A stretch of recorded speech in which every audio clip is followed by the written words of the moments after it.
Di sini saya akan menjelaskan tentang cara pencegahan penyakit infeksi degeneratif dan penyakit yang disebabkan oleh perilaku yang tidak sehat dan dapat dilaksanakan pertolongan gawat darurat. Penyakit infeksi adalah penyakit yang disebabkan karena masuknya bibit penyakit. Penyakit ini menular dari satu orang ke orang lainnya. Orang yang harus dihindari dari orang-orang yang menderita penyakit dari golongan ini. Penyebab utama infeksi diantaranya adalah bakteri dari jasad hidup atau organis. Kuman-kuman ini menyebar dengan berbagai cara dan vektor. Contoh penyakit infeksi adalah penyebab penyakit adalah bakteri atau jasad remik dan kuman.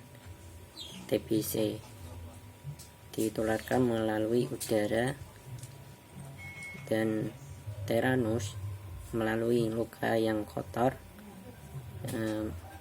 mencret dari lalat, air dan jari yang kotor dan pneumonia lewat batuk atau udara, gonorrea dan sifilis melalui hubungan kelamin, serta penyakit telinga melalui dengan selema atau masuk angin dan pilek.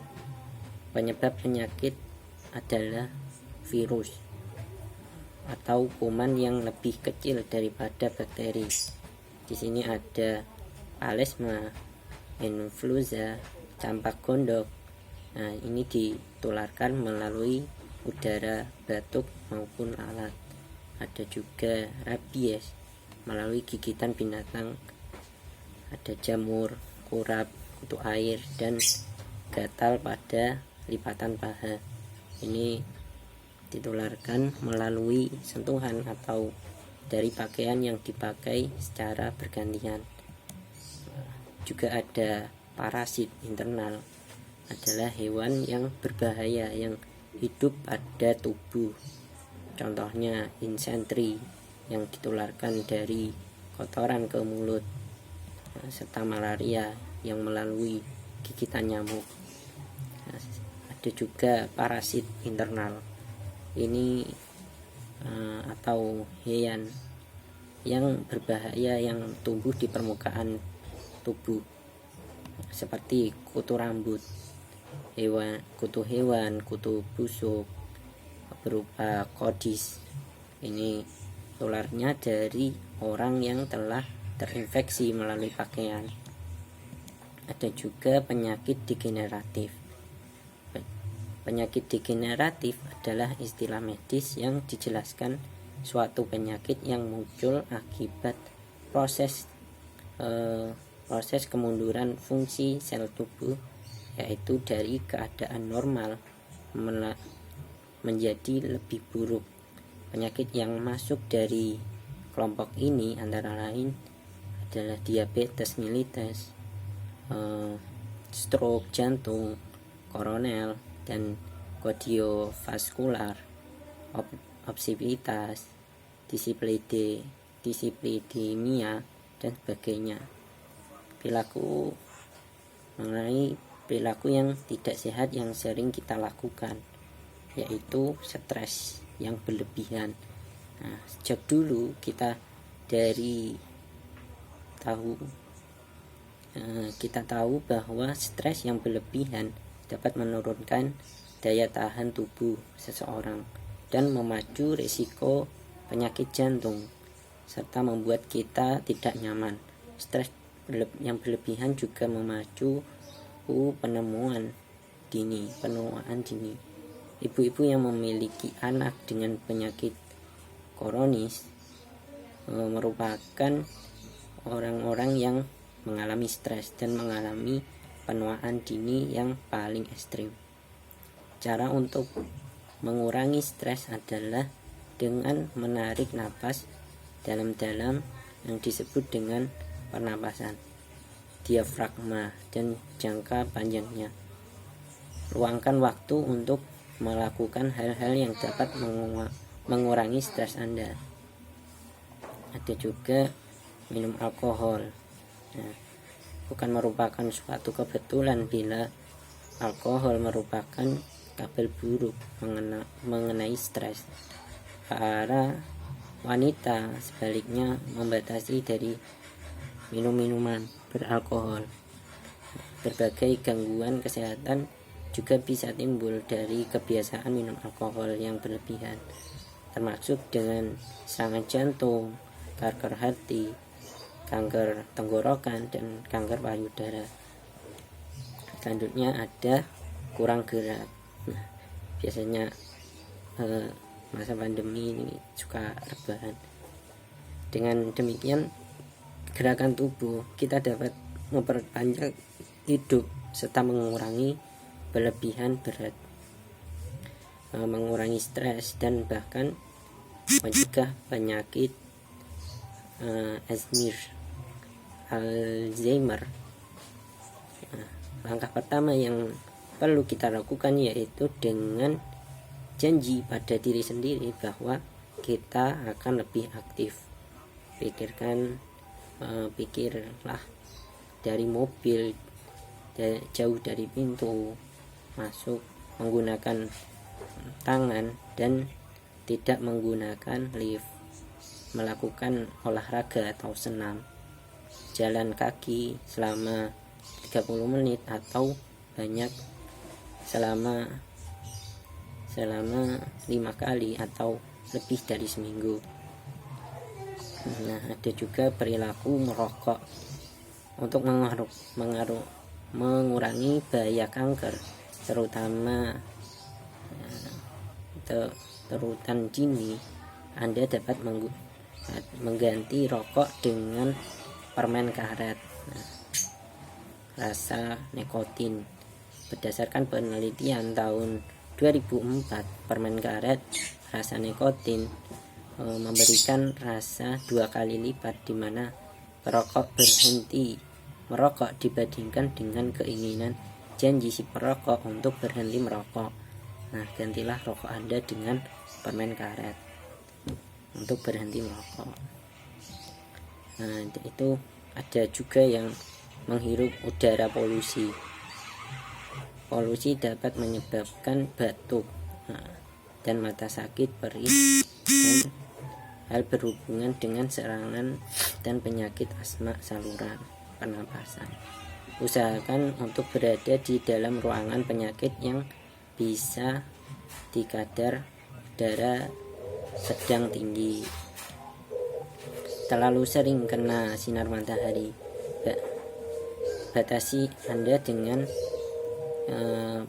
sengatan sinar matahari dan digunakan tabir matahari yang tidak mengandung SPF 15 untuk mencegah risiko kanker kulit yang jauh juga bisa berakibat kerutan.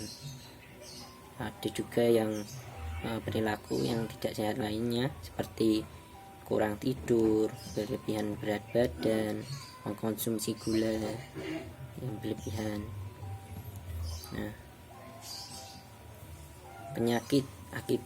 ada juga nih penyakit yang timbul akibat perilaku yang tidak sehat. Seperti tadi ada diabetes mellitus, ada DM juga, ada serangan jantung, stroke, TBC, dan gejala-gejala lainnya. Gejalanya juga bervariasi, seperti contoh disebabkan oleh bakteri lesi antara 3 minggu sampai 3 bulan setelah berhubungan intim dengan penderita penyakit ini. Luka terlihat seperti lubang pada kulit dengan tepi yang tinggi, pada umumnya tidak terasa sakit. Ada sipilis. Nah, ini dapat disembuhkan pada tiap tahap dengan penicillin. Pada wanita lesi dapat bersembunyi pada vagina. Dan ada juga penyakit MAH. Penyakit MAH juga ditimbulkan oleh kelebihan asam dan diproduksi oleh lambung yang menyebabkan iritasi dan selaput lendir pada lambung. Dalam kondisi ini normal pada asam diperlukan untuk membantu pencernaan dalam mengelola makanan yang kita makan. Namun produksi asam di lambung pada lebih besar dan ditimbulkan oleh pola hidup kita tidak teratur dan tidak sehat.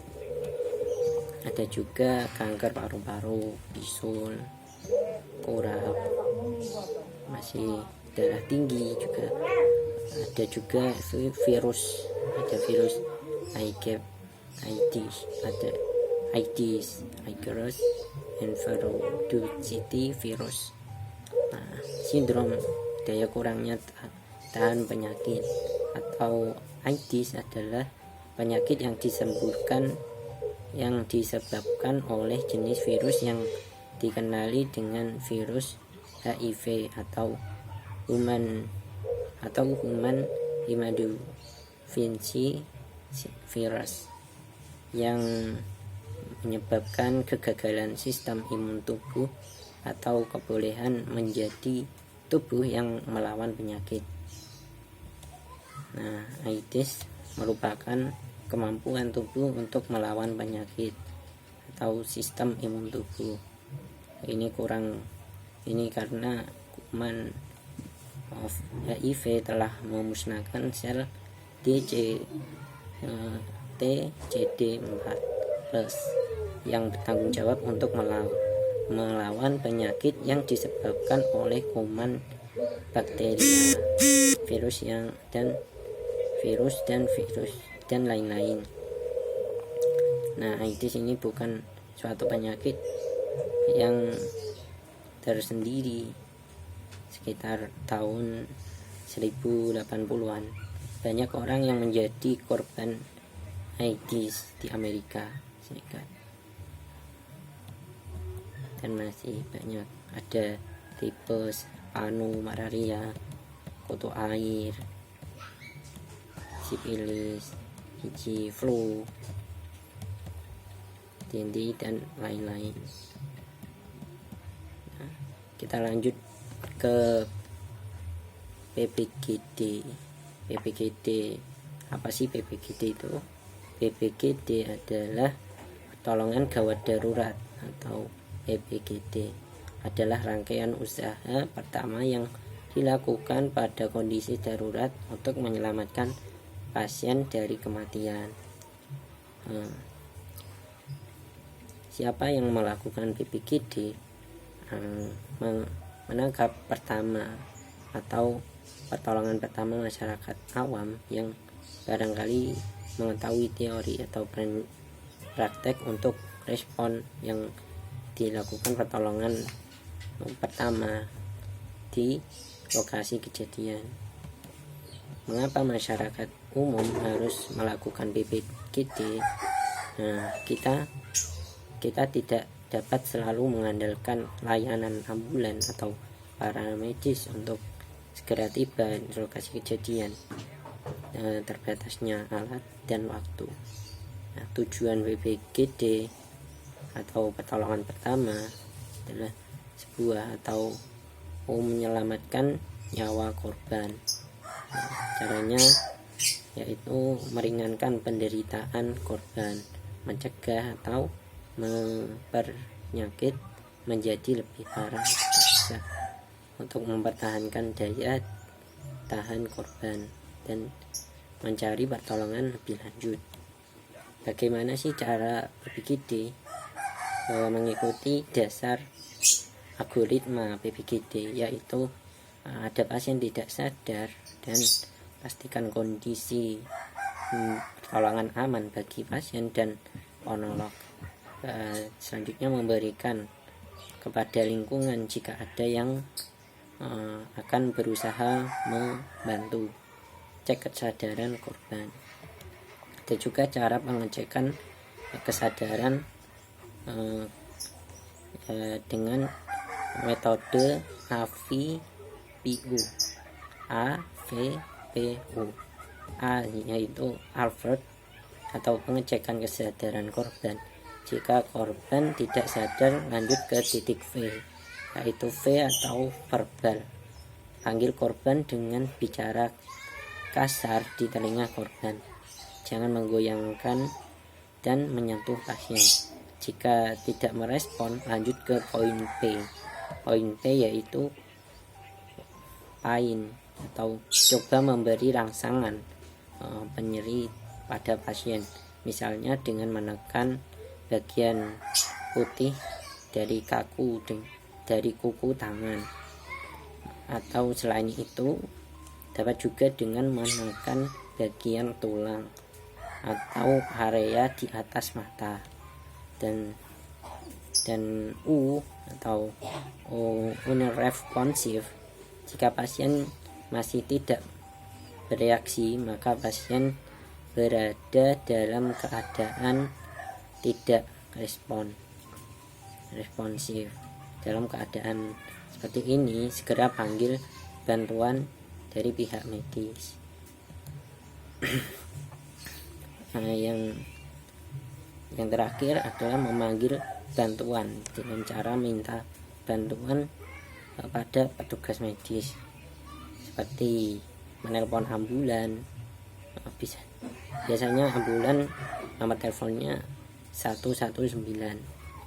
Setelah itu melakukan pertolongan pertama. Jika ada 2 orang atau lebih, minta kepada orang lain untuk menelpon sementara Anda memberi pertolongan. Yang kedua, ketika meminta pertolongan orang lain atau memanggilkan ambulan, jangan teriak tanpa arah. Teriak pada orang yang spesifik. Lebih baik orang yang pertama kali Anda lihat.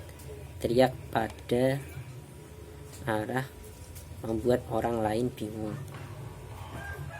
Yang terakhir, saat memanggil ambulan untuk meminta bantuan atau medis, carikan jumlah korban dan kesadaran korban atau sadar atau tidak, dan pikirkan usia dan jenis kelamin, dan juga tempat penggawatan.